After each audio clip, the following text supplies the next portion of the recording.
Sunday, November 23rd. This is Mason Brown's Week in Review. Our top story: Kristen Stewart suffered a wardrobe malfunction at the Hollywood Film Awards, causing her facial expression to change not at all. Still, at least now she has a reason to look so sullen. Former District of Columbia Mayor Marion Barry died at 78, and in a moving tribute from Toronto Mayor Rob Ford, quote, "Mayor Barry was an inspiration to crack-smoking mayors everywhere."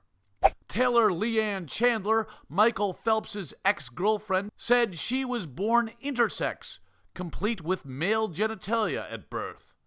Mr. Phelps can't be reached for comment at the present moment since he's in rehab, but judging from the fact that he's in rehab, he's not taking it well.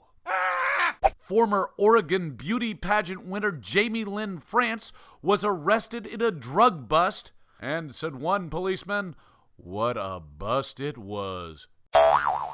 Officials in the Polish town of Tuzin have opposed a proposition to name a park after Winnie the Pooh, noting that, quote, "the bear is half naked, which is wholly inappropriate for children." Another official called Pooh a hermaphrodite, and Michael Phelps called Pooh for a date. Buffalo got 8 feet of snow in a day, and according to one weatherman, he hasn't seen anything this white since he took a look at the composition of the grand jury in Ferguson. A bighorn sheep escaped the LA Zoo, only to get hit by a car and die. Its last words were, "LA traffic is bad." Leona Caretti took home the award for the worst outfit at the AMAs. The thing is, with fishnets, you never know what you're going to catch. And sometimes you should just throw the fish back. The University of Maine failed to set the record for the most people wearing flannel.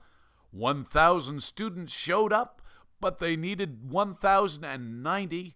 The original record was, of course, set at an Indigo Girls concert in Palm Springs. UVA has suspended all fraternal activities until January 9th while it investigates allegations of gang rapes.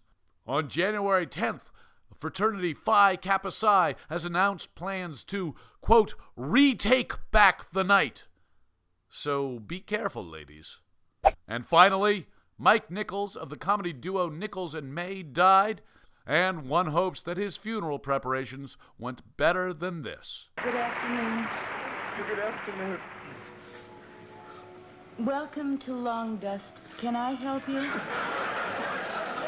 Yes, I read your ad. I'm interested in the $65 funeral. Was that for yourself? No. For another?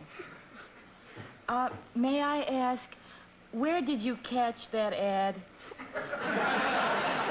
TV Guide. Just trying to find out where our trade comes from. I am afraid that I'm going to have to ask you some questions. Yes, that's all right. All right. Can you tell me, what was the loved one's name? Seymour Maslow Freen. Is that hyphenated? It was.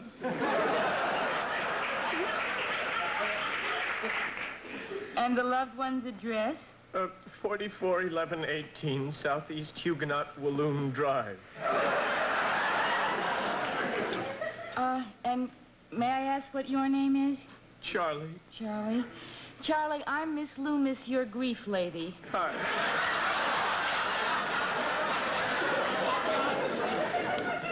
Is it Charlie Maslow Freen? Yes. You're related.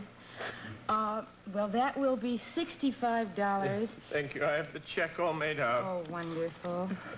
A minute before you go, Mr. Maslow Freen, I was just wondering, would you be interested in some extras for the loved one? What kind of extras? Well, how about a casket?